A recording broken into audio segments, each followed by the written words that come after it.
সন্তান আজকে যখন হযরত বেলাল হাইয়া আলাল জিহাদ বলিয়া ডাক দিয়েছে, না আমার স্বামী বেঁচে আছে, না আমার কোন যুবক সন্তান বেঁচে আছে রে সন্তান, আমি ওই বেলালের আওয়াজ হাইয়া আলাল জিহাদে সাড়া দিতে পারতেছি না রে সন্তান। তখন সন্তান ডাক দিয়ে বলে, ও মা,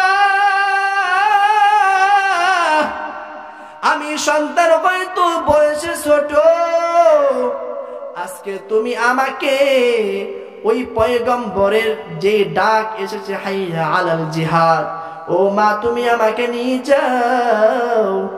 মা ডাক দেয়া বলো, সন্তান তোর যে বাবা ওই জিহাদের ময়দানে গিয়েছে, এরপরে তোর বাবার চেহারা আর কোনোদিন আমি দেখতে পারি নাই, কিন্তু যখন তুমি সন্তান আমাকে এই সাহসটা দিয়েছো, আমি পৃথিবীর সব কষ্ট ভুলে গেছি। ও সন্তান চল চল চল ওই দরবারে যাই। জোরে বলুন আল্লাহু আকবার, আওয়াজ দিয়ে বলুন আল্লাহু আকবার।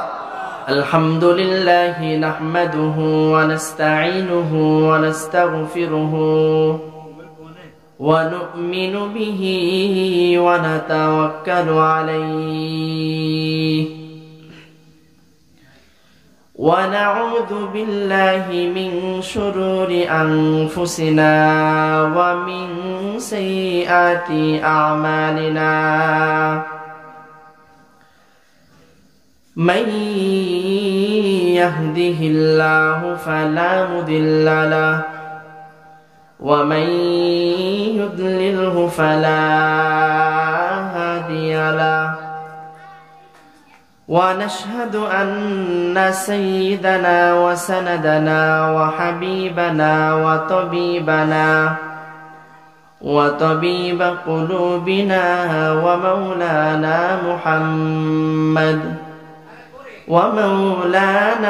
محمدا عبده ورسوله الذي أرسله الله تعالى بالحق بشيرا ونذيرا وداعيا إلى الله بإذنه وسراجا منيرا. أما بعد فقد قال الله تعالى في كلامه المجيد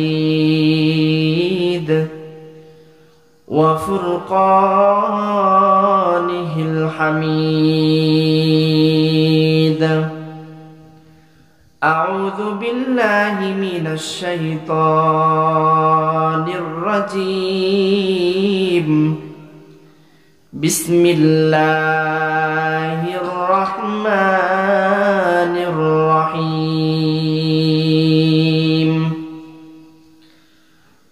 كنتم خير أمة أخرجت للناس تأمرون بالمعروف.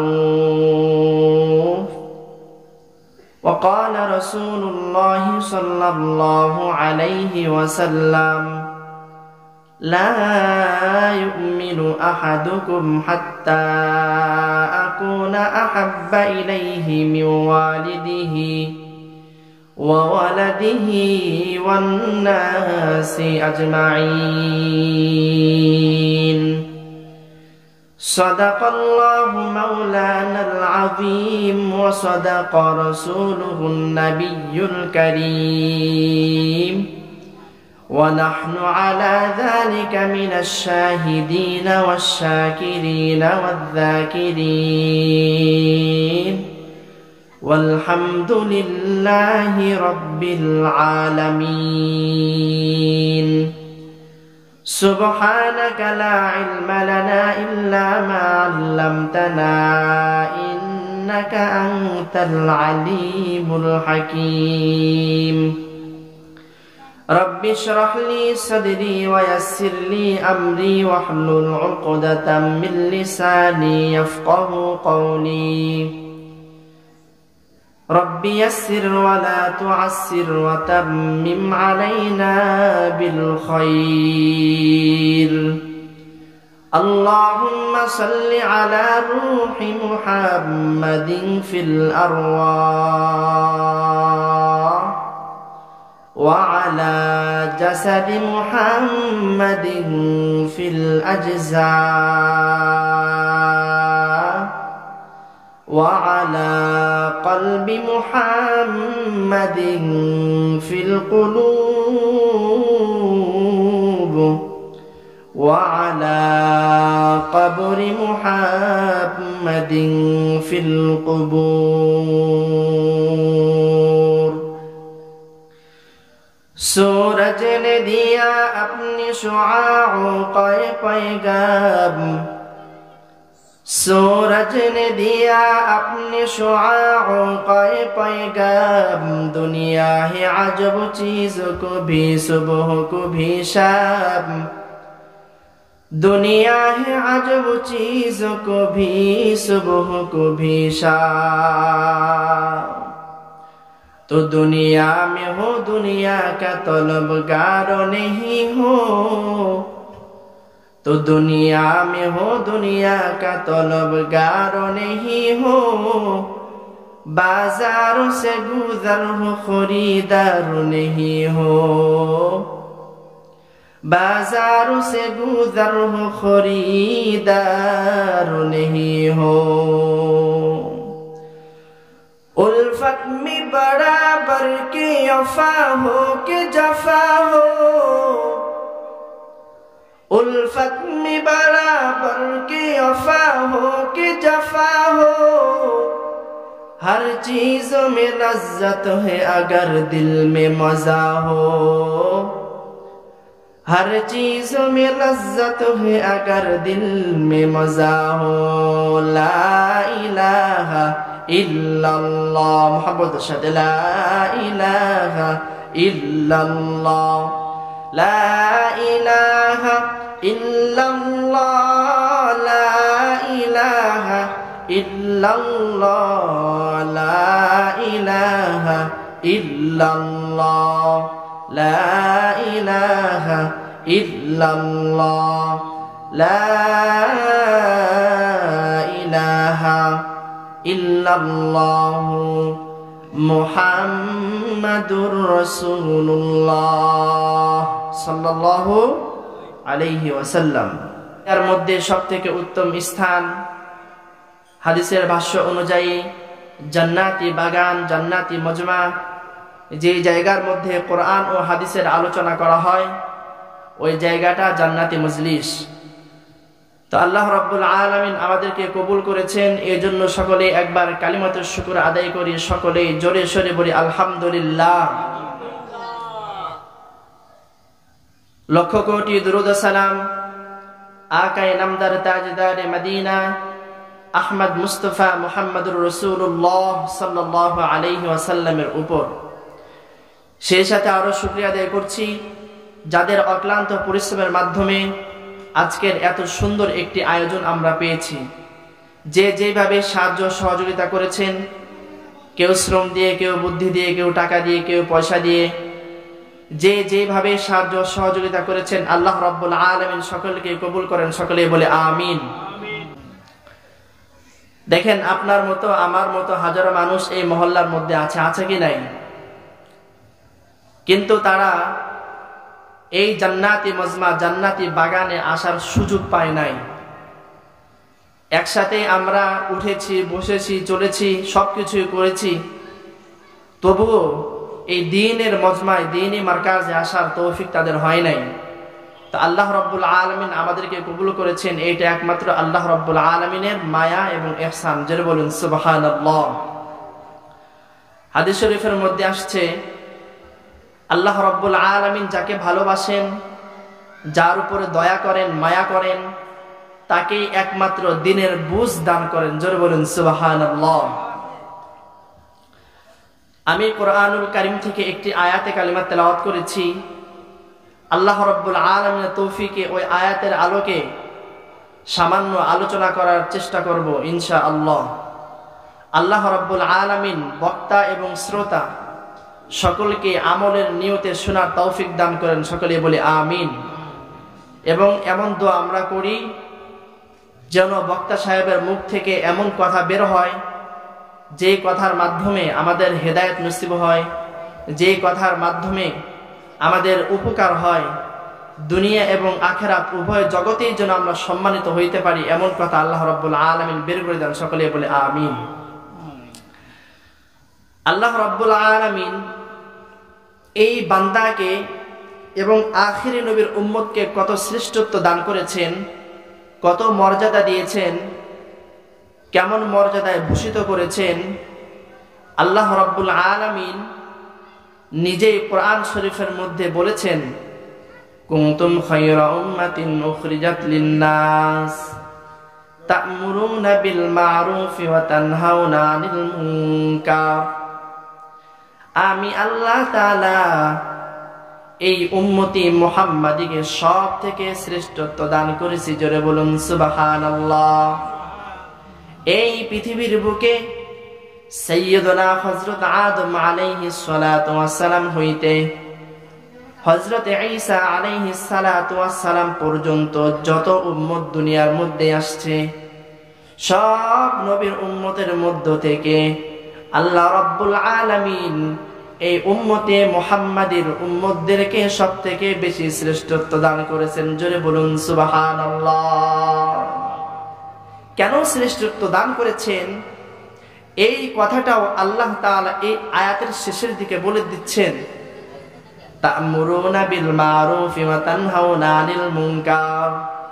এ বান্দা, আমি আল্লাহ তাআলা এই উম্মতদেরকে শুধু শুধু শ্রেষ্ঠত্ব দান করি নাই। কিভাবে শ্রেষ্ঠত্ব দান করলাম? এ বান্দা, একজন নবীর যে কাজ আমি আল্লাহ তাআলা দিয়েছি, এই উম্মতের মধ্য থেকেও এই উম্মত ওই কাজ করতে পারে। জোরে বলুন সুবহানাল্লাহ। আল্লাহ রাব্বুল আলামিন ডাক দিয়ে জানায় দেও, বান্দা,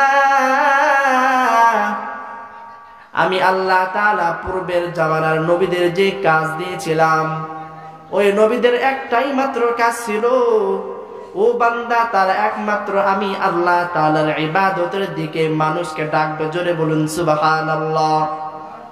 ওই জামানার নবী ব্যতীত তাদের কোন উম্মতরা দ্বীনের ভালো কাজের জন্য ডাকতে পারতেন না, শুধুমাত্র ইবাদত করতেন। আল্লাহ তাআলা বলে, বান্দা, কিভাবে আমি আল্লাহ এই উম্মতকে শ্রেষ্ঠত্ব দান করলাম? বান্দারে, পূর্বের জামানার নবীরা পর্যন্ত দরখাস্ত করেছে, আয়া রব্বুল আলামিন ও মালিক, আপনি আমাদেরকে আখিরি জামানার নবীর উম্মত বানান। জোরে বলুন সুবহানাল্লাহ। খুশি না বেজার? আওয়াজ দিয়ে বলেন, খুশি না বেজার? কোন দরখাস্ত ছাড়া, কোন ধরনের দোয়া ছাড়া আল্লাহ রাব্বুল আলামিন আমাদেরকে শ্রেষ্ঠ নবীর উম্মত হিসেবে দুনিয়ার মধ্যে পাঠাইছেন। আরেকবার শুকরিয়া আদায় করুন আলহামদুলিল্লাহ। সেই সাথে আল্লাহ তাআলা ডাক দিয়ে জানা দেয়, ও বান্দা, আমি আল্লাহ তাআলার কত মায়া, আমি আল্লাহ তাআলার কত দয়া। ও বান্দা, বান্দারে, যদি সামান্য একটু আমল করো, সামান্য একটু আমল করো, আমি আল্লাহ তাআলা তোমার শ্রেষ্ঠত্ব এত বেশি বাড়ায় দেব, এত বেশি বাড়ায় দেব। পূর্বের জামানার নবীর উম্মত, তারা হাজার হাজার বছর ইবাদত করেছে, ইবাদত করে যে সবটা অর্জন করেছে, ও বান্দা, আমি আল্লাহ তাআলা তাদের হাজার বছরের ইবাদত তোমার এক রাতের মধ্যে দিয়ে দিয়ে। জোরে বলুন সুবহানাল্লাহ। কোন নবীর শ্রেষ্ঠত্ব? আওয়াজ দিয়ে বলেন, কোন নবীর শ্রেষ্ঠত্ব? আখিরি জামানার পয়গম্বর মুহাম্মদুর রাসূলুল্লাহ সাল্লাল্লাহু আলাইহি ওয়াসাল্লাম। আল্লাহ তাআলা বলে, বান্দা, আমার পয়গম্বরের মাধ্যমে জানায় দেয়, এ বান্দা, যদি আমি আল্লাহ তাআলাকে ভালোবাসতে চাও, যদি আমি আল্লাহ তাআলার কাছে প্রিয় হইতে চাও, যদি আমি আল্লাহ তাআলার শ্রেষ্ঠ বান্দা হইতে চাও, এ বান্দা, আমি যে পয়গম্বরকে দুনিয়ার মধ্যে পাঠাইছি, ওই পয়গম্বরের সুন্নতটা নিজের মধ্যে ধারণ করো, আমি আল্লাহ তাআলা তোমার মর্যাদা বাড়ায় দেব। জোরে বলুন সুবহানাল্লাহ। পয়গম্বর ডাক দেয়া জানা দেয়, ও দুনিয়ার মানুষ, কুল ইন কুনতুম তুহিব্বুনাল্লাহ ফাত্তাবিউনি ইউহিব্বুকুমুল্লাহ। ও বান্দা, যদি আমি আল্লাহ তাআলাকে ভালোবাসতে চাও, কুল ইন কুনতুম তুহিব্বুনাল্লাহ, এ বান্দা যদি আমি আল্লাহর কাছে প্রিয় হইতে চাও, ফাত্তাবিউনি ইউহিব্বুকুমুল্লাহ। বান্দারে, দুনিয়ার সব দরবার ছেড়ে দাও, রাজার দরবার গুলাও ছেড়ে দাও, কবরের সিজদা দেওয়া ছেড়ে দাও। এ বান্দা, যত ধরনের গুনাহের কাজ সব ছেড়ে দাও, সব ছেড়ে দিয়ে আমার পয়গম্বরের সুন্নতের অনুসরণ করো। আমার পয়গম্বর যেই পথ দেখাইছে বান্দা, ওই পথের মধ্যে চলে আসো, আমি আল্লাহ তাআলাকে ভালোবাসা হয়ে যাবে। যদি আমার পয়গম্বরের পথ বাদ দিয়া পৃথিবীর সব পথকে এক জায়গায় করিয়াও যদি চলো, আমি আল্লাহ তাআলাকে ভালোবাসা হবে না। আল্লাহ তাআলাকে ভালোবাসার মাধ্যম কি পাইলাম? নবীকে ভালোবাসা, আর নবীর ভালোবাসা নবীর সুন্নতের উপর আমল করা। নবীকে ভালোবাসা কি? নবীর সুন্নাতের উপর কি করা? আমাল করা। কিন্তু আজকে আমরা কপাল পোড়া মুসলমান, দুনিয়ার সব কিছুই শিখলাম, কিন্তু নবীকে এখনো পর্যন্ত চিনতে পারলাম না। আমাদের মতো কপাল পোড়া উম্মত আর একটাও নাই। আল্লাহ তাআলা বলে, বান্দা, আসমান সৃষ্টি করলাম তোর জন্য, বান্দা জমিন সৃষ্টি করলাম তোর জন্য, বান্দা চোখের সামনে যা কিছু দেখতে পাও সব সৃষ্টি করলাম তোর জন্য। ও বান্দা, আমি আল্লাহ তাআলা তোমাকে সৃষ্টি করছি একমাত্র আমি আল্লাহর জন্য। কার জন্য সৃষ্টি করেছেন? ওয়ামা খালাকাতুল জিন্না ওয়াল ইনসা ইল্লা লিয়াবুদুন। ও বান্দা, আমি আল্লাহ তাআলা তুমি মানুষ এবং জিন জাতিকে সৃষ্টি করেছি বান্দা একমাত্র আমি আল্লাহর ইবাদতের জন্য। আল্লাহ তাআলা ডাক দেয়া বলে, বান্দা, ইন্নাল্লাহা আশতারা মিনাল মুমিনিনা আনফুসাহুম ওয়া আমওয়ালাহুম বিআন্না লাহুমুল জান্নাহ ইউকাতিলুনা ফি সাবিলিল্লাহ ফায়াকতুলুনা ওয়া ইউকতালুন। ও দুনিয়ার ইমানদার, ও দুনিয়ার ইমানদার, কাফের বলিয়াও ডাক দেয় নাই, মুনাফিক বলিয়াও ডাক দেয় নাই। ডাক দিয়েছে কাদেরকে? আওয়াজ দিয়ে বলেন কাদেরকে? ইমানদারদেরকে ডাক দিয়ে বলে, ইন্নাল্লাহা আশতারা মিনাল মুমিনিনা আনফুসাহুম ওয়া আমওয়ালাহুম। আমি আল্লাহ তাআলা মুমিনদের মধ্য থেকে তাদের জান ও মালকে ক্রয় করে নিয়েছি। আমি আল্লাহ তাআলা ক্রয় করে নিয়েছি। কেন ক্রয় করে নিলাম? ও বান্দা, বিআন্না লাহুমুল জান্নাহ, কিসের বিনিময়ে? জান্নাতের বিনিময়ে। আল্লাহ তাআলা বলে, বান্দা, আমি আল্লাহ তাআলা কিনেছি ঠিকই, কিন্তু রেখে দিলাম তোমার কাছে। কার কাছে? আওয়াজ দিয়ে বলেন, কার কাছে? এ বান্দা, দুনিয়ার বাজার থেকে একটা সদাই করছো, একটা জিনিস ক্রয় করছো, বান্দারে ওই দোকানের মধ্যেও আর রাখো না, বাজারের মধ্যেও রাখো না, নিজের বাড়ির মধ্যে নিয়ে আসো। কিন্তু আমি আল্লাহর এত দয়া, ও বান্দা, আমি আল্লাহর এত মায়া, বান্দারে আমি আল্লাহ ক্রয় করেছি, কিন্তু বান্দা ছিনায় নেই নাই, তোমার কাছেই রেখে দিলাম। জোরে বলুন আল্লাহু আকবার। বান্দা, তোমার জান তোমাকেই দিলাম, তোমার মালটাও তোমাকেই দিলাম, কিন্তু কিভাবে ক্রয় করলাম?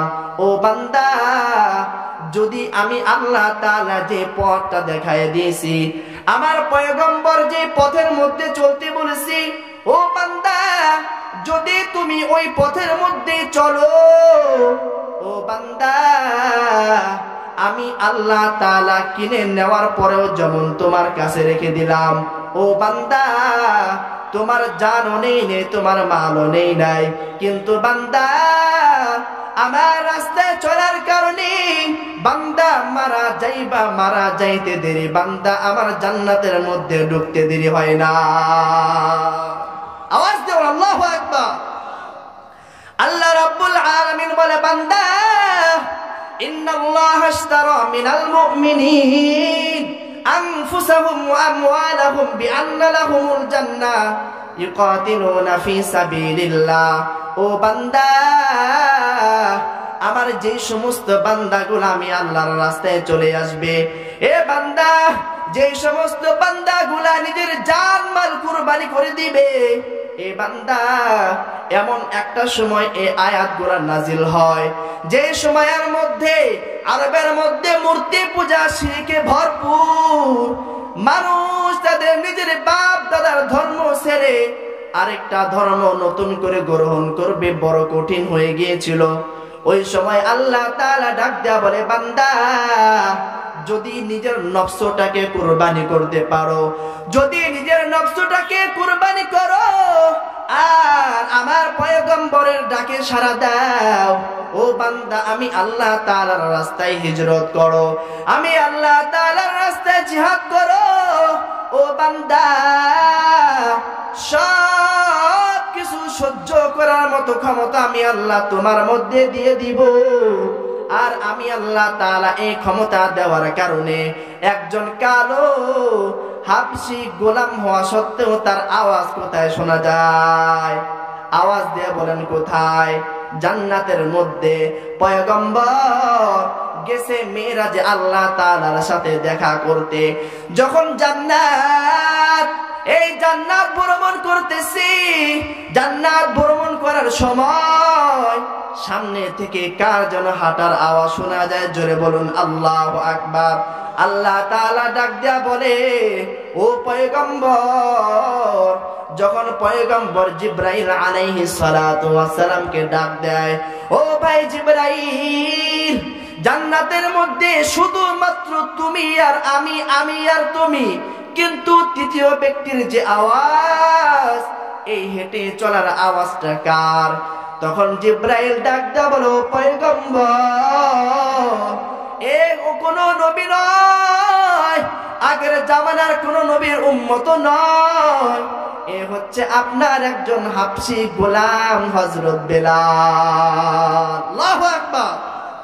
পয়গম্বর ডাক দেয়া বলে, ও দুনিয়ার মানুষ, আমি আল্লাহ তাআলা এই উম্মতের দাম কেমন করে বাড়াইলাম, ও বান্দা একটু কল্পনা করে দেখো, তুমি আর আমি বাপ দাদার সূত্রে ইসলাম পাইলাম, ঠিক কিনা? কিন্তু সাহাবীদের মতো কি কষ্ট করেছি? বাবার ধর্ম ছাড়তে হয় নাই, মার ধর্ম ছাড়তে হয় নাই, বাবার ঘরটাও ছাড়তে হয় নাই, মায়ের ঘরটাও ছাড়তে হয় নাই, পরিবার ছাড়তে হয় নাই, স্ত্রীদেরকেও ছাড়তে হয় নাই, সন্তানদেরকেও এতিম করতে হয় নাই। ও দুনিয়ার মানুষ, কান খুলে শুনে রাখো, বাপ দাদার ধর্মে ইসলাম পাইলাম, ইসলাম সূত্রে এই ইসলাম পাওয়ার কারণে আজকে ইসলামের প্রতি কোনো মূল্য নাই। আওয়াজ দিয়ে বলেন ঠিক কিনা? আওয়াজ দিয়ে বলেন ঠিক কিনা? হযরত বেলাল রাদিয়াল্লাহু তাআলা আনহুর পরিচয় আমরা সবাই জানি, একজন হাবশী গোলাম, তাই না? আমরা সবাই কি জানি? বেলাল কি ছিল? হাবশী গোলাম। কিন্তু না না না, বেলাল তো হাবশী গোলাম ছিল না। হযরত বেলাল রাদিয়াল্লাহু তাআলা আনহু আবিসিনিয়ার যে বাচ্চা, সেই বাচ্চার নাতি এবং ওই রানীর সন্তান ছিল হযরত বেলাল। ইতিহাস আমরা জানি না, গল্প পড়ি, সিনেমা দেখি, সবই করি, কিন্তু আজকে মুসলমানের ইতিহাস এটা আজকে আমরা জানি না। সন্তানদেরকেও শিক্ষা দেই না, নিজে তো শিক্ষা অর্জন করেই না, সন্তানদেরকে মূর্খ জাহেল বানাচ্ছি। আল্লাহ তাআলা হেফাজত করেন, সকলে বলে আমিন। আবিসিনিয়ার বাচ্চা এই মক্কা শরীফ ধ্বংস করার জন্য যখন সে তার হাতি বাহিনী নিয়ে মক্কাকে ধ্বংস করার জন্য আসতেছেন, সবাই আব্দুল মুত্তালিবের কাছে দৌড় দিয়ে চলে গেল। যাওয়ার পরে বলে, ও কাবার খাদেম আব্দুল মুত্তালিব, ওই দেখা যায় কত বড় একটা হাতি বাহিনী নিয়ে আসতেছে কাবাকে ধ্বংস করার জন্য।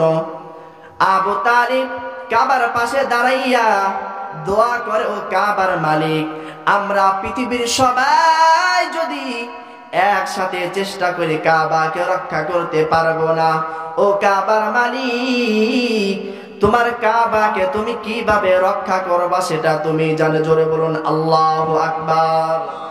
ইসলাম ধর্ম তো কবুল করতে পারে নাই, কারণ তাদের ওই সময়টা আসে নাই, নবীও কি দুনিয়ায় আসে নাই, এবং নবীর উপরেও কি এই ঈমানের যে দাওয়াত দেওয়ার যে হুকুম, এটাও কি হয় না, জারি হয় নাই। তারা ঈসা ধর্মের অনুসারী ছিল, পয়গম্বর হযরত ঈসা আলাইহিস সালাতু ওয়াস সালামের ধর্মের অনুসারী ছিল। তো সে ডাক দিয়ে বলতেছে, এ কাবার মালিক, আমাদের কারো ক্ষমতা নাই, তোমার কাবাকে তুমি কি করো, রক্ষা করো। জোরে বলুন সুবহানাল্লাহ। আর তাদের ঈমান এমন ছিল, যে আল্লাহ তাআলার ঘর, যে আল্লাহ তাআলা এই ঘরকে বানাইছেন, হেফাজত করার দায়িত্ব কার? আল্লাহ তাআলা। এই কাবাকে ধ্বংস করার জন্য পৃথিবীতে কত রাজা বাদশা চেষ্টা করেছে, কেউ সফল হয় নাই। আবিসিনিয়ার বাচ্চা যখন মক্কাকে ধ্বংস করার জন্য চলে আসলো, প্রায় মক্কার কাছাকাছি চলে আসছে, আসার পরেও দেখে একজন মানুষও তাদেরকে বাধা দেয় না। জোরে বলুন আল্লাহু আকবার। এর মধ্যে রহস্য আছে কি নাই? আওয়াজ দিয়ে বলেন আছে কি নাই? সব মানুষগুলা যখন যার যার ঘরের মধ্যে রয়েছে, বাচ্চা একবার খুশি হয়, আবার বেজার হয়ে যায়। কি ব্যাপার, কি ব্যাপার? যারা যে ঘরের চারপাশে ইবাদত করে, তারা কেন আমাদেরকে বাধা দিতে আসতেছে না? এই একটা পেরেশান। আবার খুশি হয়ে যায়, হয়তো মক্কার মানুষ সব আমাদেরকে ভয়ে, আমাদের ভয়ের কারণে ঘরের মধ্যে ঢুকে গেছে, যার কারণে আসতেছে না। তারা যখন সামনের দিকে ছুটাছুটি শুরু করে দিল, কাবাকে ধ্বংস করার জন্য আসতেছে, আল্লাহ রাব্বুল আলামিন বলে, ও দুনিয়ার জালেম, তোকে ধ্বংস করার জন্য আমার কোনো কামানের প্রয়োজন নাই, কোনো বুলেটের প্রয়োজন নাই। আমি দুনিয়ার মধ্যে সব থেকে ছোট একটি পাখি দিয়া তোদের পুরা দলকে ধ্বংস করে দিব। জোরে বলুন সুবহানাল্লাহ। আল্লাহ তাআলা ডাক দিয়ে জানায় দেয়, আলাম তারা কাইফা ফাআলা রাব্বুকা বিআসহাবিল ফিল আলাম ইয়াজআল কাইদাহুম ফি তাদলিল ওয়া আরসালা আলাইহিম তায়রান আবাবিল। ও আব্রাহা, তোকে ধ্বংস করার জন্য বড় বড় পাখির প্রয়োজন নাই, আমার ফেরেশতাদের প্রয়োজন নাই। আমি আল্লাহ তাআলা তোকে এমন ভাবে ধ্বংস করব, এমন ভাবে পদস্খলন ঘটাইব, যার ইতিহাস পৃথিবীর মধ্যে অমর হয়ে থাকবে। জোরে বলুন আল্লাহু আকবার। আবাবিল কিন্তু পাখি নয়। আবাবিল কি নয়? পাখি নয়। আবাবিল হচ্ছে পাখির একটা ঝাঁক। পাখির কি? একটা ঝাঁক। এই আবাবিল পাখির ঝাঁক, ছোট ছোট পাখি, তাদের দুইটা পায়ের মধ্যে দুইটা পাথর, আর মুখের মধ্যে একটা পাথর। ছোট একটা পাখি, তার পাথর কি এত বড় হবে? এরকম বড় হবে? কতটুকু? সামান্য একটু, ছোট একটি দানার মতো। আল্লাহ তাআলা বলে, ও দুনিয়ার বাচ্চারা শুনো, যখন আমি আল্লাহ তাআলার আযাব চলে আসবে, তোদের মতো নমরুদকে ধ্বংস করার জন্য বড় প্রাণীর প্রয়োজন নাই। একটা ল্যাংড়া মশা দিয়ে তোদের মতো বাচ্চাকে ধ্বংস করার ক্ষমতা কার? আওয়াজ দিয়ে বলেন কার? ওই আল্লাহ তাআলা বলে, ও আব্রাহা, আমি আল্লাহ তাআলা তোকে কেমন ভাবে ধ্বংস করি দেখ। এই ছোট পাখিগুলা ওদের মাথার উপরে যখন চলে আসছে, ওরা বলে, কি ব্যাপার, কি ব্যাপার? এই পাখির ঝাঁকগুলা কোত্থেকে আসতেছে? একটু পরে তাকায় দেখি, প্রত্যেকটা পাখি ছোট ছোট করে একটা পাথরের কণা ফেলতেছে, কিন্তু ওই পাথরের কণাগুলো তাদের মাথার মধ্যে দিয়ে ঢুকে পেটের নাড়ি ভুঁড়ি পেঁচাইয়া মলদার দিয়ে বের হয়ে যায়। জোরে বলুন সুবহানাল্লাহ। ক্ষমতা কার? আমাদের রিজিক দাতাকে, আমাদের মালিককে, আমাদের সৃষ্টি করেছেন কে? ওই আল্লাহর ক্ষমতা মনে হয় চলে গেছে না? আল্লাহর ক্ষমতা শেষ আছে না নাই? আওয়াজ দিয়ে বলেন আছে না নাই? আল্লাহ তাআলা বলে বান্দা দুনিয়ার মধ্যে যতই বাহাদুরি করো দিন শেষে আমি আল্লাহর কাছে ফিরে আসতে হবে, ধরা খেয়ে যাবে বান্দা। দুনিয়ার মধ্যে একটা গরুকে যখন লালন পালন করো, মাঠের মধ্যে ঘাস খাওয়াইতে যাও, এ বান্দা খুঁটাটা গেড়ে দিয়ে রশিটাকে ছেড়ে দাও, দেও কি দেও না? এ বান্দা গরু মনে করে পুরা পৃথিবীটাই আমার, কিন্তু চলতে চলতে কিছু দূর যখন যায় হঠাৎ করে তার গলার মধ্যে টান লেগে যায়, যায় কি যায় না? তখন ওই গরু মনে করে আমার যে ক্ষমতা ছিল সব ক্ষমতা এই দড়ির কাছে শেষ। আল্লাহ তাআলা বলে বান্দা ফারিকুম ফিল জান্নাতি ওয়া ফারিকুম ফিস সাঈর, এ বান্দা আমি আল্লাহ তাআলা দুনিয়ার মধ্যে দুইটা রাস্তা দিয়ে দিলাম। এ বান্দা জান্নাতের রাস্তাও দিয়ে দিলাম, জাহান্নামের রাস্তাও দিয়ে দিলাম, বান্দা তোর স্বাধীনতাও দিয়ে দিলাম। এ বান্দা যেখানে মনে চায় চলে যা, জান্নাতে গেলেও বাধা দেব না। বান্দা জাহান্নামে যাইবি তবুও বাধা দিব না, কিন্তু আমি আল্লাহ মাঝে মাঝে স্মরণ করাই দেব, বান্দা দুনিয়ার মধ্যে চলতেছো মন গড়া ভাবে চলতেছো বান্দা, কিন্তু আমি আল্লাহ তাআলার কাছে যখন ফিরে আসবা বান্দা তোমার মা তোমার পরিচয় দিবে না, তোমার বাবা তোমার পরিচয় দিবে না, সন্তান বাবা বলে পরিচয় দিবে না, স্ত্রী ও স্বামী বলে পরিচয় দিবি না। বান্দা ওই কিয়ামতের ময়দানটা বড় ভয়ঙ্কর করে বানাইছি। ও বান্দা ফিরাউন কত বড় জালিম, কত বড় শয়তান, তাকে কোনো মাছিও খায় না, কোনো পিঁপড়াও খায় না, কোনো কিছুতেই তাকে খায় না। এত পরিমাণ ঘৃণা, এত পরিমাণ ঘৃণা যে বান্দা দুনিয়ার মধ্যে আমার দুনিয়ার মধ্যে থাকিয়া, আমার পৃথিবীর মধ্যে থাকিয়া আমি আল্লাহ তাআলাকে অস্বীকার করে, আমি আল্লাহ তাআলা ইতিহাস বানায় রেখে দেই। জোরে বলুন সুবহানাল্লাহ। তো হযরত বেলাল রাদিয়াল্লাহু তাআলা আনহু তার কেমন মর্যাদা ছিল। ওই আবিসিনিয়ার মধ্যে একজন লোক ছিল যার গায়ে প্রবল শক্তি ছিল। ওই ব্যক্তির সাথে আবিসিনিয়ার বাচ্চা তার মেয়ের বিবাহ দেওয়ার কথা ওই ব্যক্তির সাথে, ওই ব্যক্তিকে সহকারে যখন কাবা ধ্বংস করতে আসতেছে, আল্লাহ রাব্বুল আলামিন যখন এই আযাব নাজিল করলেন, এই গজবটা পাঠাইলেন, তারা দৌড়াইতে দৌড়াইতে পালাইতে শুরু করলো। ওই বাচ্চার মেয়ে এবং তার হবু জামাই দুইজন পালাইতে পালাইতে একটা জায়গায় গিয়ে যখন উপনীত হইল, ওই জায়গায় যাওয়ার পর ডাক দেয়া বলো, ও ভাই সকল আমাদেরকে বাঁচাও, আমাদেরকে বাঁচাও, আমরা বড় বিপদের মধ্যে পড়ে গেছি। তখন ডাক দেয়া বলে, কি তোমাদের পরিচয়, কোথা থেকে আসছো, তোমাদের পরিচয় দাও। তখন তারা ডাক দেয়া বলে, আমি হইলাম আবিসিনিয়ার বাচ্চা, আব্রাহার মেয়ে, একমাত্র মেয়ে আমি। তখন ওই লোকগুলা বড় সুযোগ পাওয়া যায়, ডাক দেয়া বলে, হয়তো আমাদের গোলাম হয়ে থাকবা, না হয়তো মৃত্যু তোমাদের জন্য অনিবার্য। জোরে বলুন আল্লাহু আকবার। তারা চিন্তা করতে লাগলো মৃত্যুর থেকে গোলাম হয়ে থাকাটাই শ্রেয়। জোরে বলুন আল্লাহু আকবার। আল্লাহ তাআলা দুনিয়ার মানুষদেরকে দেখাইতে চায় ক্ষমতা বান্দা চিরদিন থাকবে না। সকালে তুমি বাচ্চা, সন্ধ্যায় তুমি ফকির, ঠিক কিনা? আওয়াজ দিয়ে বলেন ঠিক কিনা?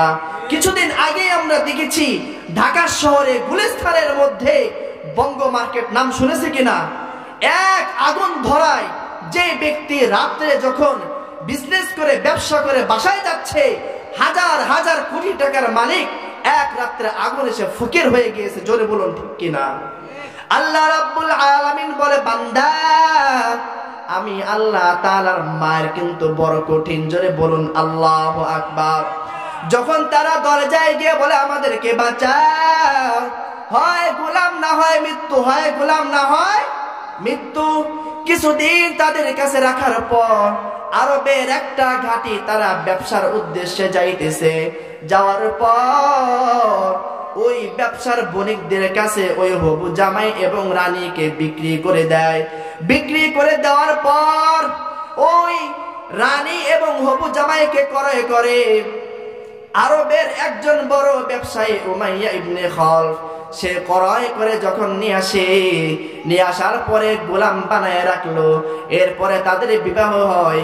সেই জায়গা থেকে হযরত বেলাল রাদিয়াল্লাহু তাআলা আনহুর জন্ম। জোরে বলুন আল্লাহু আকবার।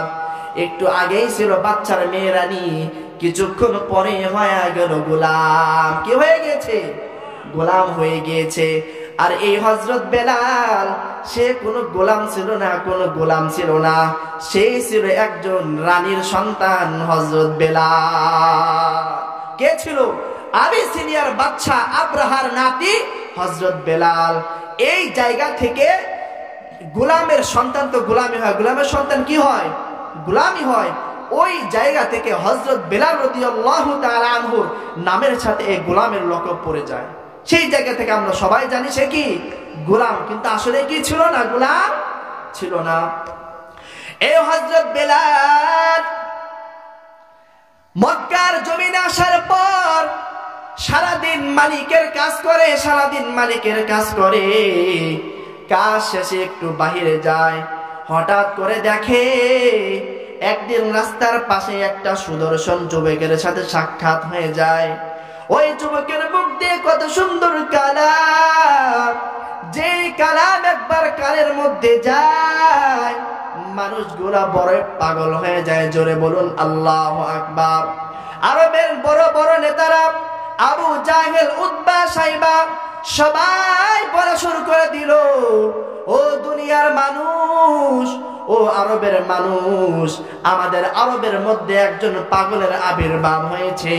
ওই পাগল মুখ দিয়া যেন কি বলে, যখনই ওই আওয়াজটা আমাদের কারো কানের মধ্যে যায়, তোমাদের কারো কানের মধ্যে যায়, জাদুর মতো আসর করে। যে জাদুর কারণে নিজের বাবার ধর্মটাও মানে না, নিজের মায়ের ধর্মটাও মানে না, ওই পাগলের কাছে তোমরা কেউ যাবা না। কিন্তু মানুষ তো বড় পাগল, যেই জিনিসটাকে না করা হয় ওই জিনিসটাই বেশি করে। কারা? এই মানুষ করে বেশি। আপনি বলবেন যে মনে তুই ওদিকে যাস না, ওদিকে বিপদ আছে, ও ঘুরে ফিরে ঘাড় বেঁকা করে ওইদিকে যায়। তো আরবের মানুষ দৌড়াইতে শুরু করলো, কে এমন পাগল? দৌড় দিয়া শুরু করে দিয়েছে, কে এমন পাগল? গিয়ে দেখে আমরা যাকে 40 বছর ধরে আল আমিন নামে উপাধি দিয়েছি। জোরে বলুন আল্লাহু আকবার। মানুষগণ চিন্তা করা শুরু করে দিল, তাহলে কি এমন পাগলামি করে একটু দেখি, কি এমন পাগলামি করে একটু দেখি। দেখে তার মুখ দিয়ে এত সুন্দর কালাম, যেই কালামের মালিক হচ্ছে আমার আল্লাহ। আল্লাহ তাআলা জবানের মধ্যে এমন নূর দান করছে, যে নূরের কারণে হযরত ওমরের মতো ব্যক্তিরা মুসলমান হয়ে যায়, যে নূরের কারণে আবু বকরের মতো এত বড় একজন ব্যবসায়ী সব কিছু বিলীন করে দিয়ে ওই মুহাম্মাদের দরবারে চলে আসছে। উসমানের মতো এত ধনী, যে উসমান ওই মুহাম্মাদের দরবারে চলে আসছে। আলীর মতো এত সাহসী ব্যক্তি, তারা ওই মুহাম্মাদের দরবারে চলে আসছে। জোরে বলুন আল্লাহু আকবার। আবু জাহেল, উতবা, সাইবা তারা সবাইকে বলে তোমরা কেউ ওই পাগলের দরবারে যায় না। আবার সব নেতা মিলে একসাথে মিটিং করা শুরু করলো, আমাদের মধ্য থেকে আমরা কেউ ওই পাগলের দরবারে যাব না। যখন তারা সবাই চিন্তা করে আবু জাহেল তো আসবে না, উতবাও তো আসবে না, সাইবাও তো আসবে না, যাই ওই পাগলের মুখের কথা এত বড় মিষ্টি, এত বড় মিষ্টি, যতই শুনি ততই অন্তরটা ঠান্ডা হয়ে যায়। জোরে বলুন সুবহানাল্লাহ। রাতের অন্ধকারে আবু জাহেল দৌড়াইতে শুরু করছে, ওই মুহাম্মাদের দরবারে গেছে। বাড়ির এক কোণার মধ্যে দাঁড়ায়া যায় আর আমার পয়গম্বরের মুখের সুমধুর বাণী শুনতে শুরু করে দেয়। জোরে বলুন আল্লাহু আকবার। শুনতে শুনতে এমন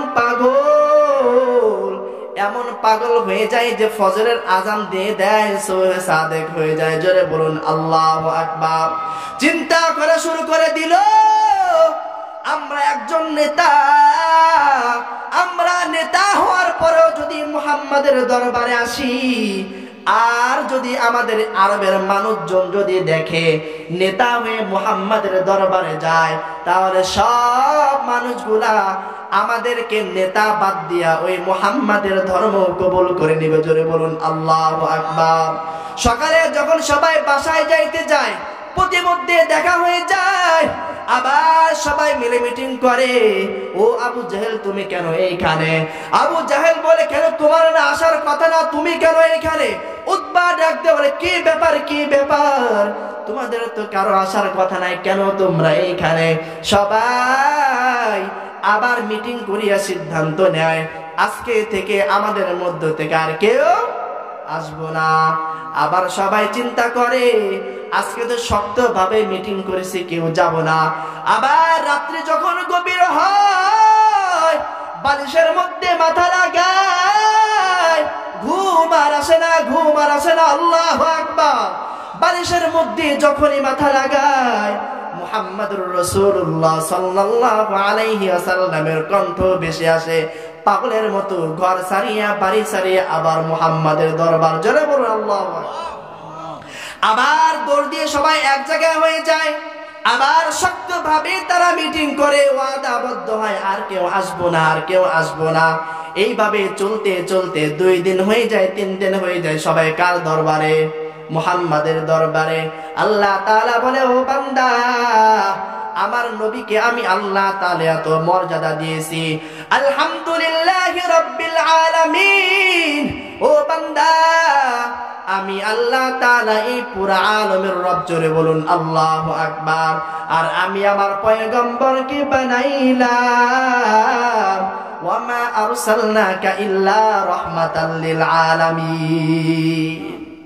আমি পয়গম্বরকে এমন ভাবে সৃষ্টি করলাম, ও বান্দা, আমার পয়গম্বরকে এমন নূর দিয়ে সৃষ্টি করলাম, আমার পয়গম্বরের চেহারার মধ্যে এমন মায়া দিয়ে সৃষ্টি করলাম, এমন রহমত দিয়ে ভরপুর করলাম। এ বান্দা, যার চোখটা একবার আমার পয়গম্বরের দিকে পড়ে, সে পাগলের মতো ইসলাম কবুল করার জন্য পাগল হয়ে যায়। জোরে বলুন আল্লাহু আকবার। হযরত বিলাল রাদিয়াল্লাহু তাআলা আনহুর কথা বলতেছিলাম। হযরত বিলাল রাদিয়াল্লাহু তাআলা আনহু রাস্তায় এই মুহাম্মাদুর রাসূলুল্লাহ সাল্লাল্লাহু আলাইহি ওয়াসাল্লামের সাথে সাক্ষাৎ হয়ে যাওয়ার পর ওই মুহাম্মদ ডাক দেয়া বলে, আমার আল্লাহ এমন একজন আল্লাহ, যেই আল্লাহ তাআলার কাছে কোনো কালোর মূল্য নাই, কোনো ধলার মূল্য নাই। ওই আল্লাহ তাআলার কাছে কালো যেমন সমান, ধলাও তেমন সমান। এই কথা শোনার পর হযরত বিলাল রাদিয়াল্লাহু তাআলা আনহু চিন্তা করতে শুরু করে দেয়, আমি কালো হওয়ার কারণে কেউ আমাকে মূল্য দেয় না, কেউ আমাকে মূল্য দেয় না। এইটা কেমন রব, এইটা কেমন মালিক, কেমন মালিক। আমি যে ধর্মের মধ্যে আছি, সে ধর্মের মধ্যে কোনো কালো মানুষের স্থান হয় না, কোনো কালো মানুষের জায়গা দেয় না। দৌড় দিয়ে চলে আসছে মায়ের কাছে। আসার পরে বলো, মা, আজকে আমার এমন একজন সুদর্শন মানুষের সাথে দেখা হয়ে গিয়েছে, যে মানুষটা এত সুন্দর, যার চেহারার দিকে তাকাইলে তাকায় থাকতে মন চায়। জোরে বলুন আল্লাহু আকবার।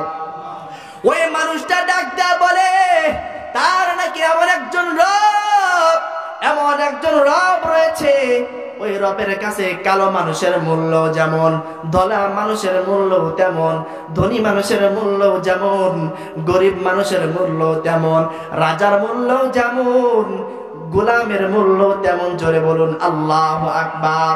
তখন ডাক দেয়া বলো, সন্তান, ওই যুবককে কি তুমি চিনো কিনা? তখন হযরত বেলাল ডাক দেয়া বলো, মা, আমি তার খোঁজ খবর নিয়ে দেখলাম তার নাম মুহাম্মদ। জোরে বলুন আল্লাহু আকবার। মা ডাক দেয়া বলে, ও সন্তান, তুমি কি ওই পাগল মুহাম্মদ, ওই মুহাম্মাদের ধর্ম কি কবুল করেছো? তখন হযরত বেলাল ডাক দেয়া বলে, ও মা, আমি তো ওই মুহাম্মাদের ধর্মকে কবুল করেছি। জোরে বলুন আল্লাহু আকবার। মা ডাক দেয়া বলে, ও সন্তান, এই কথাটা দ্বিতীয়বার আর মুখ দিয়ে উচ্চারণ করবে না। মা ডাক দেয়া বলে, ওই যুবক মুহাম্মদ, তার ধর্মটা বড় সত্য, কিন্তু যদি এই জায়গার মধ্যে তুমি মুহাম্মাদের ধর্মের কথা উচ্চারণ করো, তোমার আর বাঁচায় রাখবে না, আর বাঁচায় রাখবে না। কিন্তু ইসলাম ধর্ম এমন একটা ধর্ম, যেই ধর্মের মধ্যে যখন মানুষ আসিয়া যায় সে পাগলের মতো হয়ে যায়। জোরে বলুন আল্লাহু আকবার। সারাদিন গোলামি করে, সারাদিন মালিকের কাজ করে, কাজ যখন শেষ হয়ে যায়, ওই হযরত বেলাল আবার পাগলের মতো দৌড়াইতে দৌড়াইতে পয়গম্বরের দরবারে চলে যায়। জোরে বলুন আল্লাহু আকবার। এইভাবে যাইতে যাইতে একদিন উমাইয়া দেখে ফেললো, কি ব্যাপার, কি ব্যাপার, আমার গোলাম বেলাল ওই মুহাম্মাদের ধর্মের কাছে কেন যায়, মুহাম্মাদের কাছে কেন যায়? একদিন ডাক দেয়া বলে, ও বেলাল, তুমি তো আমার গোলাম, আমি তোমার মালিক। যদি সত্যি কথা বলো বেঁচে যাইবা, আর যদি মিথ্যা কথা বলো, ও বেলাল, তোমার জন্য মৃত্যু অনিবার্য। ডাক দেয়া বলো, বেলাল, আমি শুনতে পেরেছি তুমি মুহাম্মাদের দরবারে যাও, এখন সত্যি করে বলো, তুমি কি মুহাম্মাদের ধর্ম কবুল করেছো? জোরে বলুন আল্লাহু আকবার।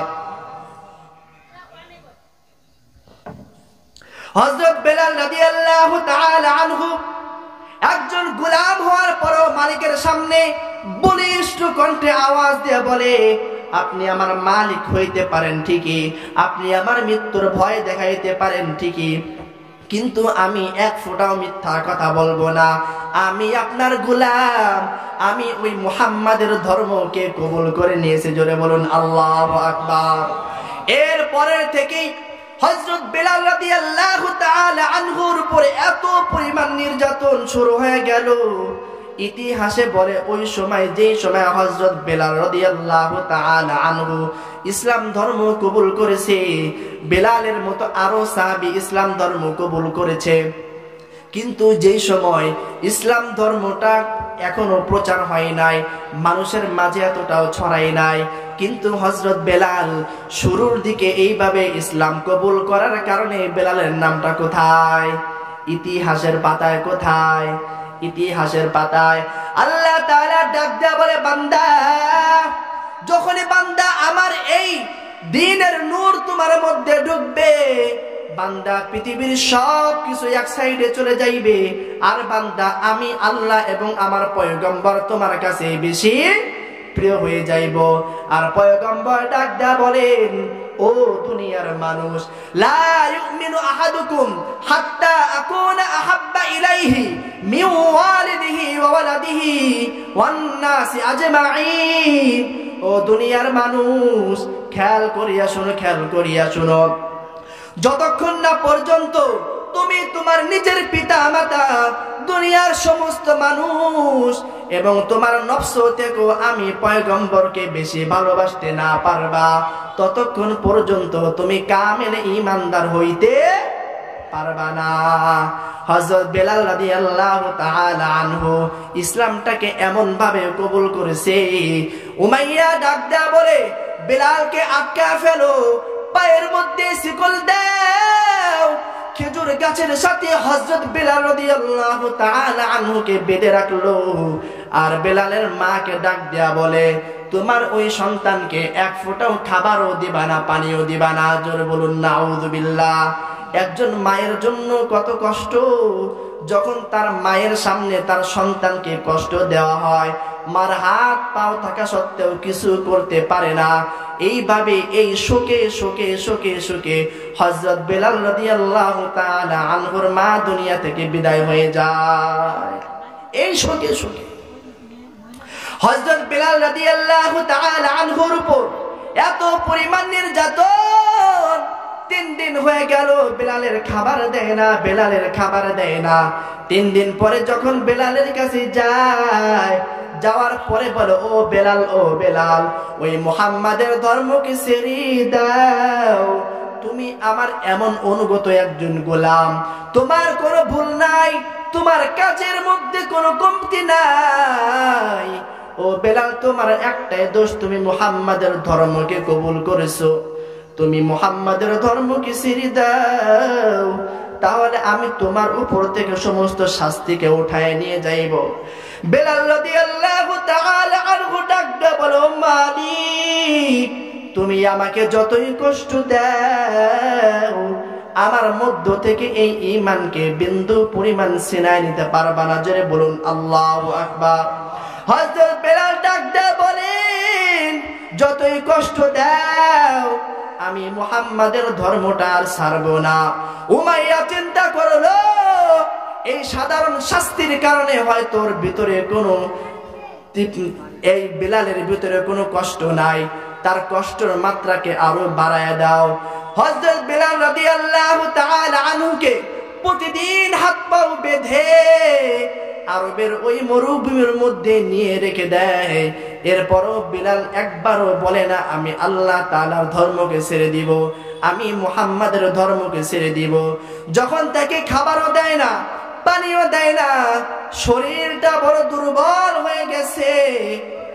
এরপরে একদিন আবার উমাইয়া ডাক দিয়া বলে, ও বেলাল, এখনো সময় আছে, তুমি ওই মুহাম্মাদের ধর্মকে ছেড়ে দাও, আমি তোমাকে আজাদ করে দিব, আরো বড় বানায়া দিব। কিন্তু হযরত বেলাল ডাক দেয়া বলে, যত শাস্তি দাও, আমি ওই মুহাম্মাদের ধর্মকে ছাড়ব না। জোরে বলুন আল্লাহু আকবার। উমাইয়া ডাক দেয়া বলে, ও আরবের যুবক, আয় আয় আয়, এই বেলালের সাধারণ শাস্তি দিয়ে কোনো কাজ হবে না। বেলালের বুকের উপর এমন পাথর চাপা দিয়েছে, বেলালের মুখ দিয়ে আওয়াজ বের হয় না, শ্বাসটাও নিতে পারে না। ওই বেলালের মুখ দিয়ে কোনো আওয়াজও বের হয় না, না খাওয়া পেটের মধ্যে কোনো শক্তি নাই, ওই বেলালের শরীরের মধ্যেও কোনো শক্তি নাই। পাথর চাপা নিয়ে ওই আরবের উত্তপ্ত বালুর মধ্যে পড়ে আছে। একদিন উমাইয়া আবার গিয়া বলো, বেলাল, তুমি কি মুহাম্মাদের ধর্ম ছাড়বা না? মুহাম্মাদের ধর্ম ছাড়বা না? বেলালের মুখের মধ্যে কোনো আওয়াজ নাই, তার দেখে যে ঠোঁটটা একটু একটু করে নড়ে, কানটা লাগায়া শুনে বেলালের মুখের মধ্যে কোনো আওয়াজ নাই, শুধু মাত্র একটা আওয়াজ, আহাদ আহাদ আহাদ। আওয়াজ দেওয়ার আল্লাহু আকবার।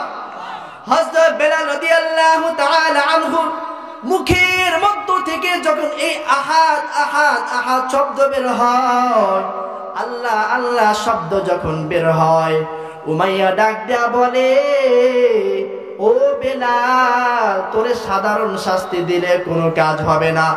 যুবকদেরকে ডাক দেয়া বলে, যাও লোহাকে গরম করে নিয়ে আসো। দুইটা যুবক মিলে তার গালটা হা করাইলো, একজন নিচের দিকে টান দেয়, আরেকজন উপরের দিকে টান দেয়।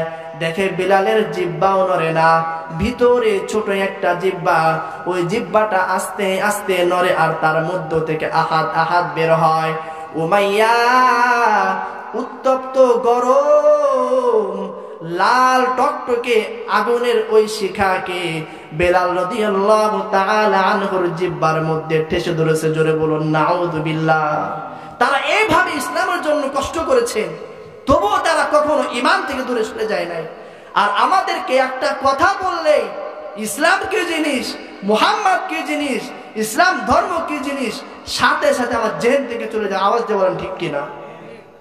হযরত বেলাল রাদিয়াল্লাহু তাআলা আনহু যখন এইভাবে পড়ে আছে, পয়গম্বর ওইদিকে সাহাবাদেরকে ডাক দেয়া বলো, আমার সাহাবায়ে কেরাম, আমার দরবারে তো ওই উমাইয়ার হাবশী গোলাম হযরত বেলাল প্রতিদিন আসতো, আজ কয়েকদিন তার দেখা যায় না, কি হয়েছে কি হয়েছে খবর নাও। খবর নিতে নিতে দেখে ওই আরবের উত্তপ্ত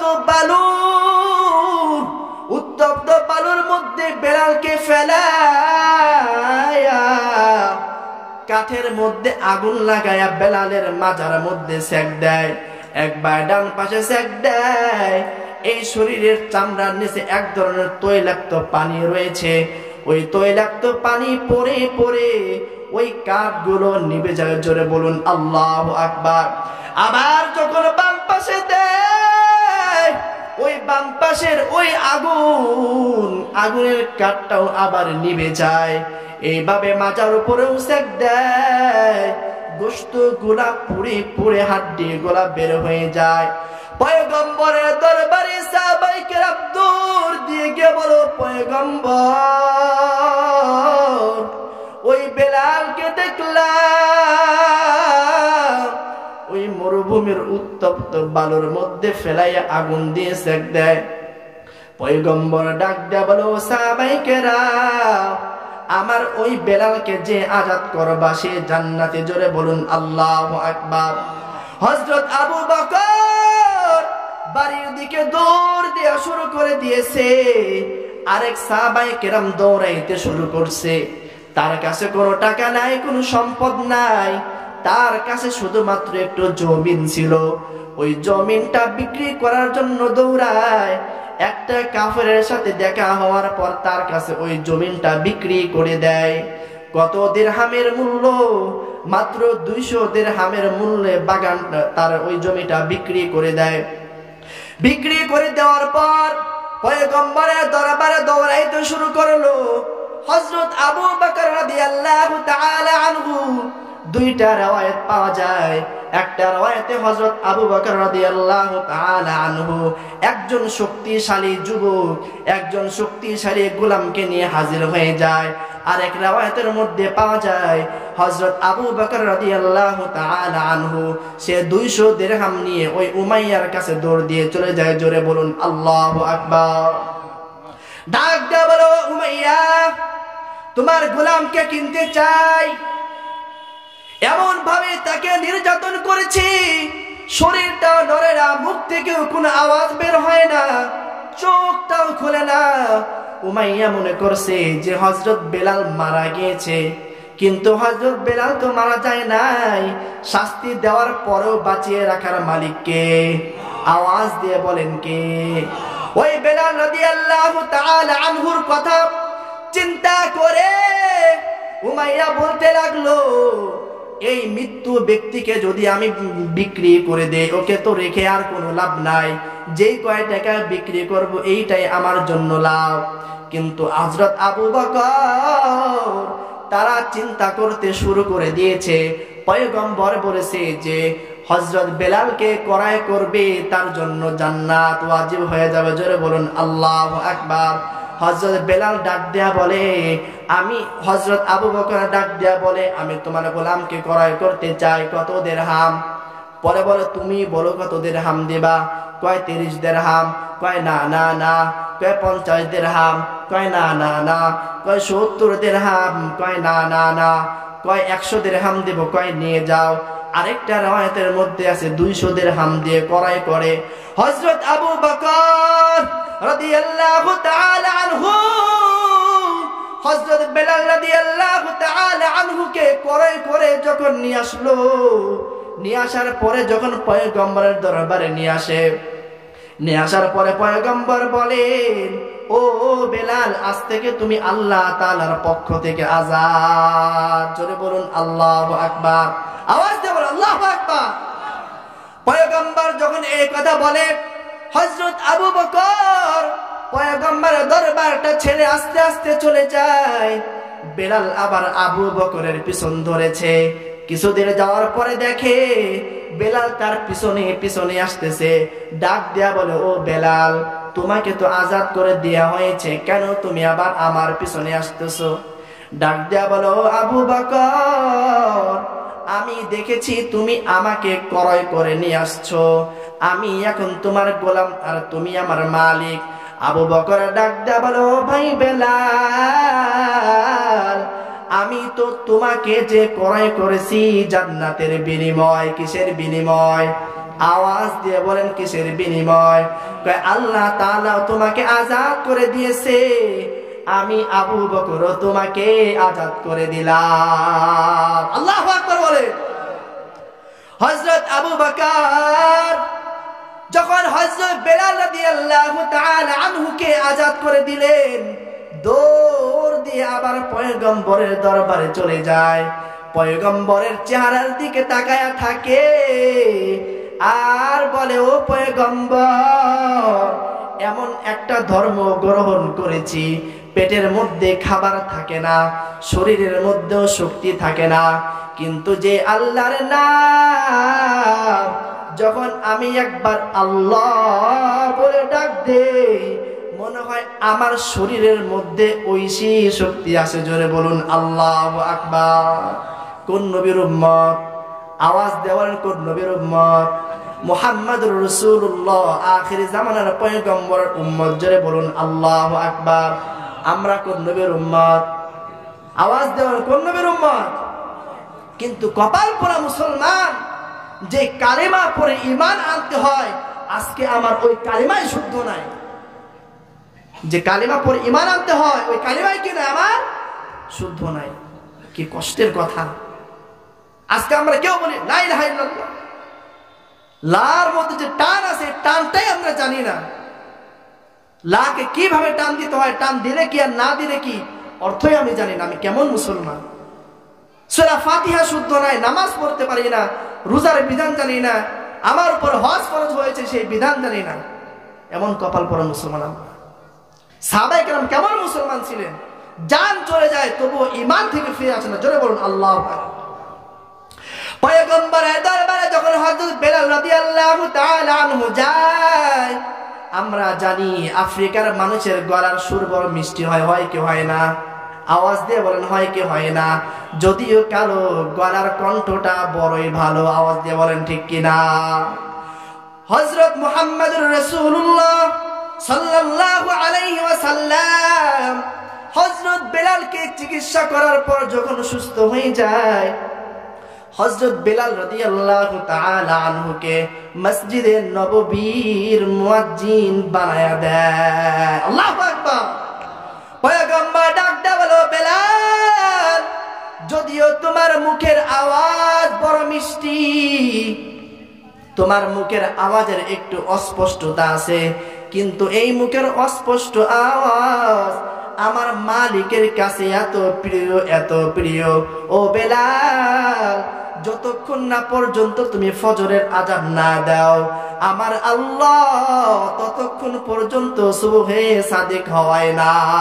আল্লাহু পয়গম্বর ডাক দাও, বেলাল, সব কিছু যে মালিকের জন্য ছাড়ছো, ওই মালিক তোমার মর্যাদা এত বেশি বাড়াইছে, এত বেশি বাড়াইছে। আমি পয়গম্বর মেরাজে গিয়েছি আল্লাহ তাআলার সাথে সাক্ষাৎ করার জন্য।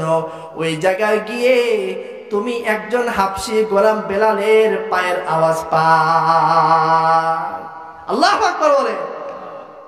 পয়গম্বর ডাক দেয়া বলো, বেলাল, এইভাবে চলতে চলতে চলতে চলতে এক সময় পয়গম্বর তাকে যে আজানের বাক্যগুলা শিখাই দিয়েছে, আল্লাহু আকবার, আল্লাহু আকবার, আশহাদু আল্লা ইলাহা ইল্লাল্লাহ, আশহাদু আন্না মুহাম্মাদুর রাসূলুল্লাহ, হাইয়া আলাস সালাহ, হাইয়া আলাল ফালাহ।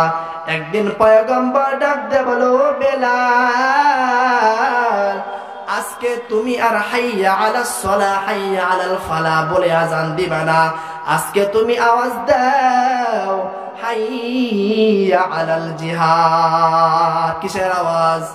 হাইয়া আলাল জিহাদ। ও দুনিয়ার মানুষ, ও মুসলমান, আজকে তোমাদেরকে নামাজের জন্য ডাকা হয় না, আজকে তোমাদেরকে রোজার জন্য ডাকা হয় না, আমার পয়গম্বর আজকে তোমাদেরকে ডাক দিয়েছে হাইয়া আলাল জিহাদ।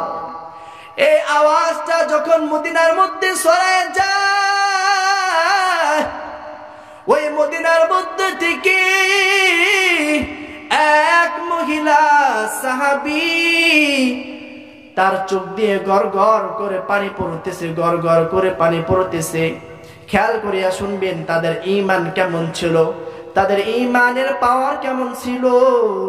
ওই মহিলা চোখ দিয়ে ঝরঝর করে পানি পড়তেছে, তার কোলের মধ্যে ছোট সন্তান শুয়ে আছে, আর ওই চোখের পানি গুলা গিয়ে সন্তানের মুখের উপর পড়তেছে।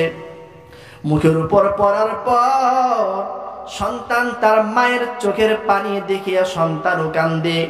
কিছুক্ষণ পরে জিজ্ঞাসা করো, মা আমি তো জন্মের পর থেকে কোনোদিন তোমার চোখে পানি দেখি নাই, ও মা আজকে কেন তোমার চোখের মধ্যে পানি দেখা যায়? মা ডাকতে বলো, সন্তান এই বেলাল রাদিয়াল্লাহু তাআলা আনহু কয়েক মাস পূর্বে একবার ডাক দিয়েছিল, হাইয়া আলাল জিহাদ, হাইয়া আলাস সালাহ বলে নাই, হাইয়া আলাল ফালাহ বলে নাই রে সন্তান। ওই বেলাল ডাক দিয়ে বলে, হাইয়া আলাল জিহাদ, ও সন্তান ওই দিন আমার স্বামী বেঁচে ছিল, আর স্বামী বেঁচে থাকার কারণে আমি তাকে যুদ্ধের অস্ত্র দিয়ে সুসজ্জিত করে তাকে যুদ্ধের ময়দানে পাঠিয়ে দিয়েছি। কিন্তু সন্তান আজকে যখন হযরত বেলাল হাইয়া আলাল জিহাদ বলিয়া ডাক দিয়েছে, না আমার স্বামী বেঁচে আছে, না আমার কোনো যুবক সন্তান বেঁচে আছে রে সন্তান, আমি ওই বেলালের আওয়াজ হাইয়া আলাল জিহাদে সাড়া দিতে পারতেছি না রে সন্তান। তখন সন্তান ডাকতে বলে, ও মা আমি সন্তান হয়তো বয়সে ছোট, আজকে তুমি আমাকে ওই পয়গম্বরের যে ডাক এসেছে হাইয়া আলাল জিহাদ, ও মা তুমি আমাকে নিয়ে যাও। মা ডাক দেয়া বলো, সন্তান তোর যে বাবা ওই জিহাদের ময়দানে গিয়েছে, এরপরে তোর বাবার চেহারা আর কোনোদিন আমি দেখতে পারি নাই, কিন্তু যখন তুমি সন্তান আমাকে এই সাহসটা দিয়েছো, আমি পৃথিবীর সব কষ্ট ভুলে গেছি। ও সন্তান চল চল চল ওই দরবারে যাই। জোরে বলুন আল্লাহু আকবার, আওয়াজ দেবেন আল্লাহু আকবার। আল্লাহর নাম নিতে কষ্ট হয়, আওয়াজ দেবেন আল্লাহু আকবার। ওই পয়গম্বরের দরবার এত মধুর, আল্লাহ তাআলা বলে, বান্দা আমি আল্লাহ হইলাম পুরা আলমের রব, আর আমি আমার পয়গম্বরকে বানাইলাম পুরা আলমের রহমত। জোরে বলুন আল্লাহু আকবার। যখন এই আওয়াজটা আসছে, ওই মহিলা তার সন্তানকে নিয়ে ওই সাহাবীদের কাতারের মধ্যে ঢুকে যায়, পিছনে দাঁড়িয়ে গিয়েছে। যখন যুদ্ধের সেনাবাহিনীদেরকে তৈরি করা হচ্ছে, বাছাই করা হচ্ছে, যখন দেখে পিছনে একজন মহিলা ডাক দেওয়ার, তুমি ফিরে যাও, ফিরে যাও, আজকের এই যুদ্ধের মধ্যে কোন মহিলা যাইতে পারবে না। তখন ওই মহিলা সাহাবী ডাক দেয়া বলেন, আমি তো জিহাদে যাওয়ার জন্য আসি নাই, কিছুদিন আগে যখন হযরত বেলাল রাদিয়াল্লাহু তাআলা আনহু হাইয়া আলাল জিহাদ বলিয়া ডাক দিয়েছে, তখন আমি আমার স্বামীকে যুদ্ধের পোশাকে সাজাইয়া যুদ্ধের ময়দানে পাঠাইছি। আজকে আমার কাছে কেউ নাই, আমার এই ছোট্ট সন্তান নিয়ে আমি চলে আসছি। সাহাবায়ে কেরাম ডাক দেওয়া বলে, তুমি কি পাগল? ডাক দেওয়া বলে, হ্যাঁ হইতে পারি পাগল, কিন্তু না না না, আমার এই সন্তান হয়তো তরবারি ধরতে পারবে না, ডাল ধরতে পারবে না, যুদ্ধ করতে পারবে না, কাফেরদেরকে হত্যা করতে পারবে না, কিন্তু আমার এই সন্তান ডাল ধরতে পারবে না, কিন্তু ডাল হইতে পারবে। ডাল ধরতে পারবে না, কিন্তু কি হইতে পারবে? ডাল হইতে পারবে। দেখেন একজন মা তার সন্তানকে কিভাবে ইসলামের জন্য কুরবানি করছেন। জোরে বলেন আল্লাহু আকবার। আর যখনই আমাদের ইসলামের ডাক আসে, ওই ভারতে যখন আমার নবীকে নিয়ে কটূক্তি করা হয়, আর আমি এমন কপাল পোড়া মুসলমান, নাকের মধ্যে তেল দিয়ে ঘুমায় যাই, আমার মতো কপাল পোড়া মুসলমানের জাহান্নাম ছাড়া আর কিছুই নাই।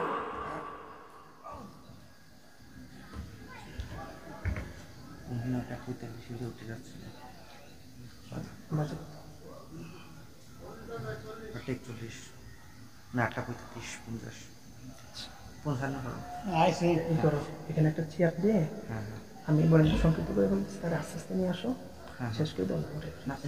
আপনি এটা মানে খারাপ একটা একদম হুট করে আসলে আলোচনা ছাড়া চেয়ার বানিয়ে আসলে না আলোচনা ছাড়বে। তো যে কথাটা বলতেছিলাম, আলোচনা সংক্ষিপ্ত।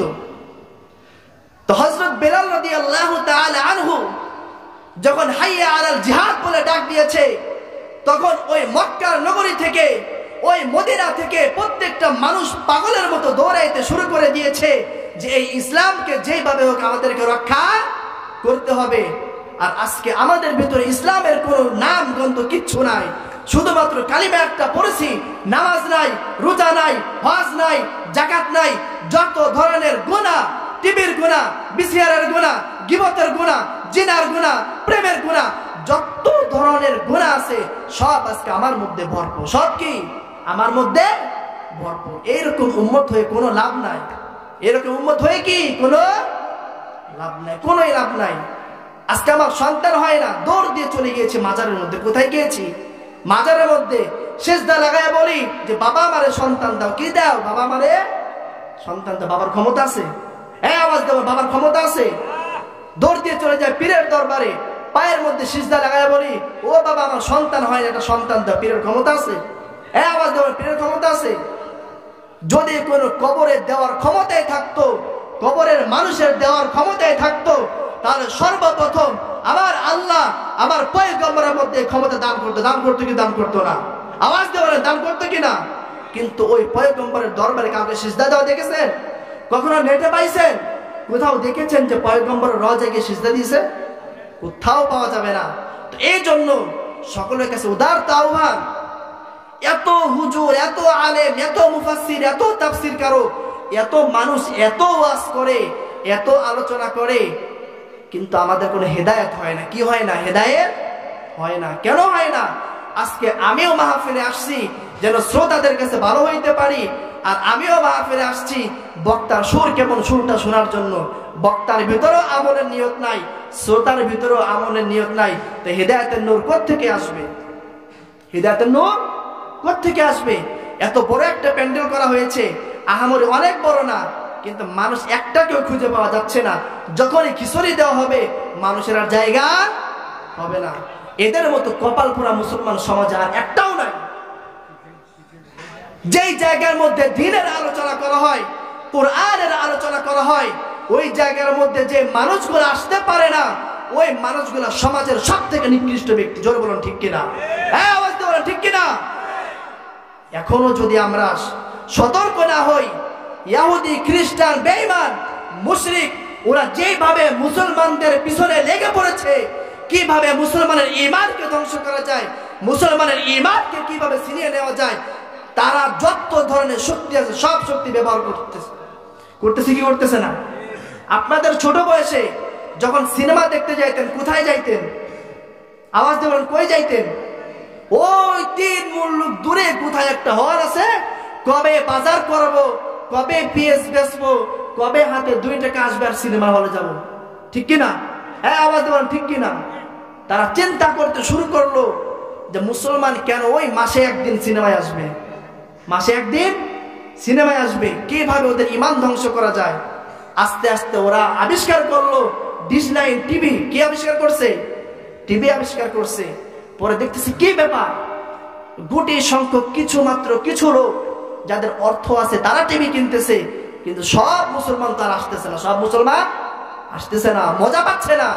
ডিশ লাইন আবিষ্কার করলো, এতেও দেখে সব আসতেছে না। আবিষ্কার করতে করতে ওদের মাথার ভিতরে এত কুবুদ্ধি, ওদের মাথার ভিতরে এত শয়তানি, ওদের মাথার ভিতরে এত চক্রান্ত, যার কারণে আল্লাহ তাআলা বলে দিয়েছেন ইয়্যাকা না'বুদু ওয়া ইয়্যাকা নাস্তাঈন ইহদিনাস সিরাতাল মুস্তাকিম সিরাতাল্লাযীনা আন'আমতা আলাইহিম গায়রিল মাগদুবি আলাইহিম। পথভ্রষ্ট দল যারা কিনা মুসলমানের ঈমান নিয়ে সিনেমিনি খেলবে তারা কারা? এই আয়াতের মুফাসসিরিনে কেরাম, সমস্ত মুফাসসিরিনে কেরাম, বেশিরভাগ মুফাসসিরিনে কেরাম বলেন এই আয়াত থেকে উদ্দেশ্য ইহুদি এবং নাসারা। কারা? আওয়াজ দেন, কারা? ইহুদি এবং নাসারা। তারা এই চক্রান্ত করে করে করে করে মুসলমানের সন্তানদের মধ্য থেকে ঈমান নিয়ে গেছে, মুসলমানদের বড় বড় যুবকদের মধ্য থেকে ঈমান নিয়ে গিয়েছে। কিভাবে নিয়ে গিয়েছে? প্রত্যেকের হাতে হাতে এখন 2-3টা করে মোবাইল। কয়টা করে? হল কি এখন রাজবাড়িতে নাকি আমার ঘরের ভিতরে? আওয়াজ দেওয়ার, রাজবাড়ি নাকি আমার ঘরে? প্রত্যেকটা মানুষের হাতে হাতে। আলেম নাই, হাফেজ নাই, হুজুর নাই, ইমাম নাই, মুহাদ্দিস নাই, মুফাসসির নাই, প্রত্যেকের হাতে হাতে ওরা চক্রান্ত করে বুদ্ধি খাটায় প্রত্যেকের হাতের মধ্যে এই সিনেমাকে ঢুকাই দিয়েছে। আপনি ফেসবুকে ঢুকবেন ভালো একটা জিনিস দেখার জন্য, প্রথমে আসবে আপনার সামনে নর্তকী ছবি। কিসের ছবি? উলঙ্গ বেহায়াপনার ছবি।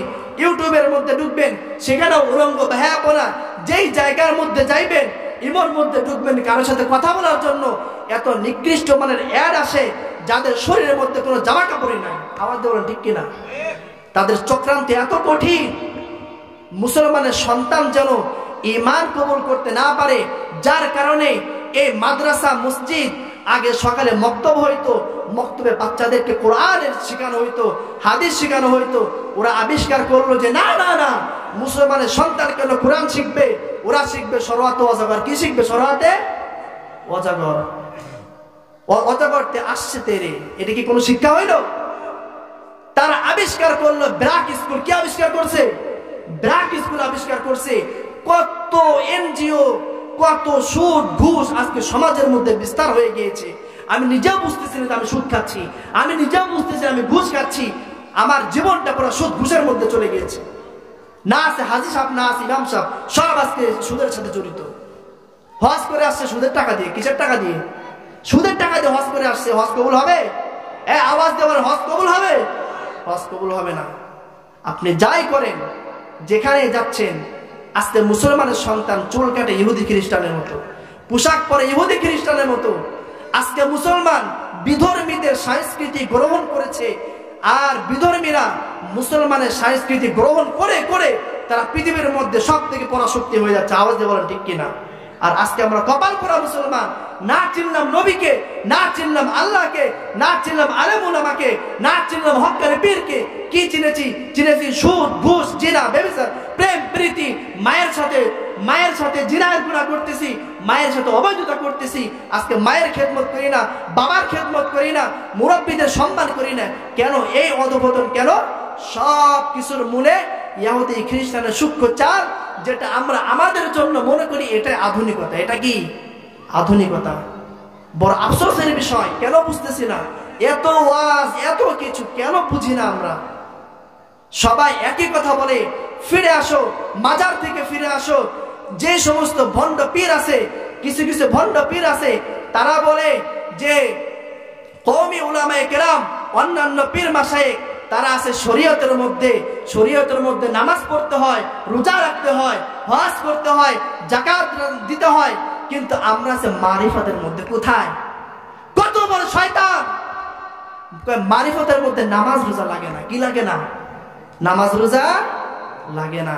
শরীয়তের মধ্যে নামাজ লাগে, মারিফতের মধ্যে নামাজ লাগে না। আর পয়গম্বর ডাক দেয়া বলে, তুমি ততক্ষণ পর্যন্ত মারিফত হাসিল করতে পারবে না যতক্ষণ পর্যন্ত শরীয়ত তোমার মধ্যে বিদ্যমান না হয়। শরীয়ত তোমার মধ্যে বিদ্যমান না হয়। নামাজের মধ্যে আমি গেছি, ইমাম সাহেবের পিছনে দাঁড়াইছি, আল্লাহু আকবার বলছে, সামি আল্লাহ বলছে, সালাম ফিরাই দিয়েছে, শরীয়তের নামাজ হয়ে গেছে। কিন্তু মারিফতের নামাজ এত সহজ না। মারিফতের নামাজ এত সহজ না। মারিফতের নামাজ কি সেটা পয়গম্বর বুঝাইতেছেন, আল্লাহ তাআলা নিজে আয়াত নাজিল করতেছেন। কদ আফলাহাল মুমিনুন আল্লাযীনা হুম ফী সালাতিহিম খাশিউন ওয়াল্লাযীনা হুম আনিল লাগবি মুরিদুন। ও দুনিয়ার মানুষ, শরীয়তের নামাজ যখন তুমি নামাজের মধ্যে দাঁড়াও, তোমার চিন্তাটা পুরো দুনিয়ার মধ্যে বিস্তার হয়ে গেছে। ও বান্দা, তোমার শরীয়তের নামাজ হয়ে গেছে, কিন্তু তুমি ততক্ষণ পর্যন্ত মারিফতের নামাজে পৌঁছাইতে পারবে না যতক্ষণ না পর্যন্ত দুনিয়ার সব চিন্তা তোমার নামাজের মধ্য থেকে না যাইবে, দোকানের চিন্তা না যাইবে, সংসারের চিন্তা না যাইবে, যতক্ষণ পর্যন্ত ও বান্দা তুমি নামাজের দ্বারাই আল্লাহকে দেখতে না পারবা ততক্ষণ পর্যন্ত মারিফতের নামাজ হবে না।